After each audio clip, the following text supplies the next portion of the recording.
Sidang kasus penganiayaan David Ozora dimulai dengan salah satu terdakwa AGH. Dalam sidang perdana itu, ayah David, Jonathan Latumahina turut hadir. Sidang tersebut memang digelar tertutup di Pengadilan Negeri Jakarta Selatan karena AGH yang masih di bawah umur. Namun Jo sedikit membagikan momen jalannya persidangan tersebut melalui akun Twitternya Rabu hari ini.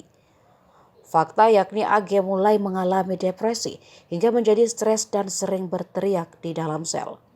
Tak hanya itu saja, Jonathan Latumahina juga menyinggung sidang Mario Dandi dan Shane Lucas nantinya agar digelar secara langsung dan terbuka, mengingat tersangka bukan lagi anak-anak. Ayahanda David dihadirkan sebagai saksi di persidangan karena pernah menjalani pemeriksaan oleh tim penyidik Polda Metro Jaya. Sebelum menghadiri sidang, Jonathan Latumahina mengungkap janji akan membuat orang-orang yang terlibat di dalam penganiayaan sang anak menangis, bahkan hingga air mata mereka mengering.